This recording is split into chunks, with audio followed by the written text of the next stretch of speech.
Hello દોસ્તો, આજે આપણે સમજશું કે યુક્લિડની ભાગવિધિ પ્રમાણે બે સંખ્યાઓ, બે મોટી સંખ્યાઓ, કોઈ પણ સંખ્યા હોઈ શકે, કોઈ પણ બે મોટી સંખ્યાઓનો ગુરુત્તમ સામાન્ય અવયવી સામાન્ય અને સિમ્પલ રીતે કઈ રીતે શોધી શકાય તે આપણે સમજશું. અને સામાન્ય સિમ્પલ સ્ટેપ ફોલો કરીને આપણે કઈ રીતે સામાન્ય બે સંખ્યાઓ, મોટી સંખ્યાઓનો ગુરુત્તમ સામાન્ય અવયવી શોધી શકાય તે સમજશું. હેલો દોસ્તો, આજે આપણે યુક્લિડની ભાગ પ્રવિધિનો ઉપયોગ કરીને નીચે મુજબની સંખ્યાઓનો ગુસા મતલબ ગુરુત્તમ સામાન્ય અવયવી શોધવો કઈ રીતે શોધવા તે શીખવાડશું. તો કોઈ જાજુ મુશ્કેલ કામ નથી, પણ થોડીક જવાબદારી અને થોડુંક જોઈને કરવા જેવું કામ છે. અને થોડીક હું કહું એ રીતે તમે કરશો તો તમે આરામથી એનો ગુરુત્તમ સામાન્ય અવયવ આ બંને સંખ્યાઓનો શોધી શકશો. તો જોઈએ, આપણે તૈયાર જ છે પેજ ઉપર કઈ રીતે સંખ્યા લેવાની છે, કઈ રીતે સંખ્યા લીધેલી છે અને કઈ રીતે તમારે કરેલો છે તે જોઈએ. યુક્લિડની ભાગ પ્રવિધિનો પહેલો નિયમ શું છે સાહેબ? તો પહેલો નિયમ એવો છે કે જે બે સંખ્યા આપેલી છે, આમાં બે સંખ્યા કઈ છે? એક 4052, એક છે 12576. તો આમાંથી જે મોટી સંખ્યા હોય એટલે કે એ ભાજ્ય બનશે અને નાની સંખ્યા હોય તે ભાજક બનશે.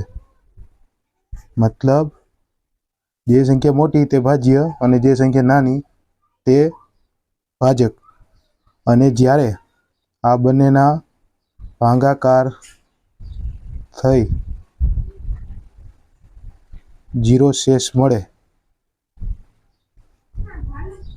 અને 0 શેષ મળે ત્યારે જે ભાજક મળે તે આ બંને સંખ્યાઓનો ગુસા છે. ઓકે, તો સ્ટેપ 1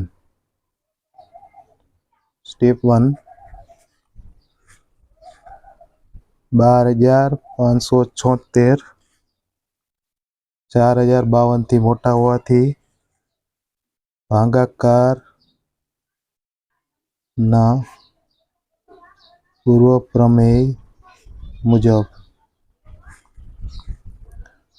12576 ઇઝ ઇક્વલ ટુ 4552 ગુણ્યા 3 પ્લસ 420.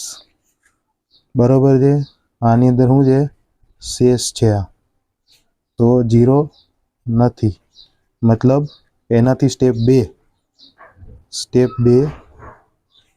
કઈ રીતે કરવાનું? સ્ટેપ 2 ફરીથી ભાગાકારનો પૂર્વ પ્રમેય મુજબ ચાલવાનું, જે યુક્લિડની ભાગ પ્રવિધિ છે. તો કઈ રીતે? આ વખતે ભાજ્ય કોણ બનશે? જે નવું ભાજ્ય મળ્યું તે. તો 4052 ઇઝ ઇક્વલ ટુ 272 ગુણ્યા 1 પ્લસ 148. આમાં પણ એ સેમ જ છે, શેષ 0 નથી.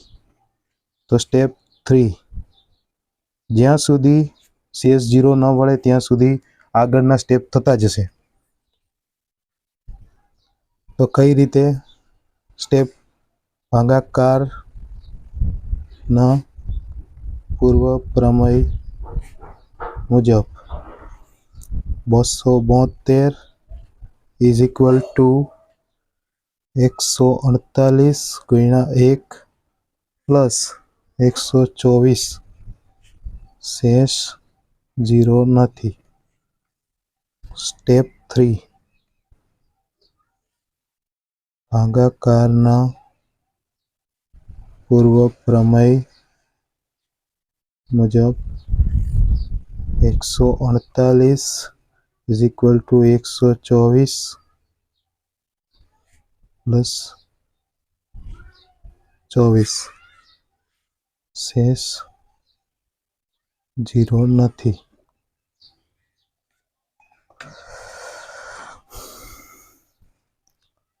સ્ટેપ 4 ભાગાકારના પૂર્વ પ્રમેય મુજબ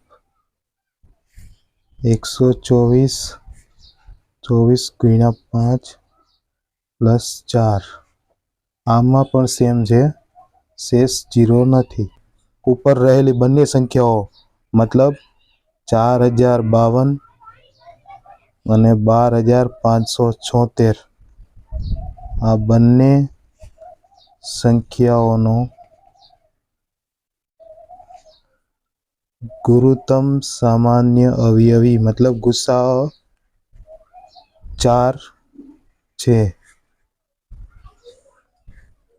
કેટલું સિમ્પલ અને સાદું છે, પણ થોડુંક જરૂરી છે કે તમને ખબર હોવી જોઈએ કે કેમ આ થાય છે. યુક્લિડની ભાગ પ્રવિધિમાં કઈ રીતે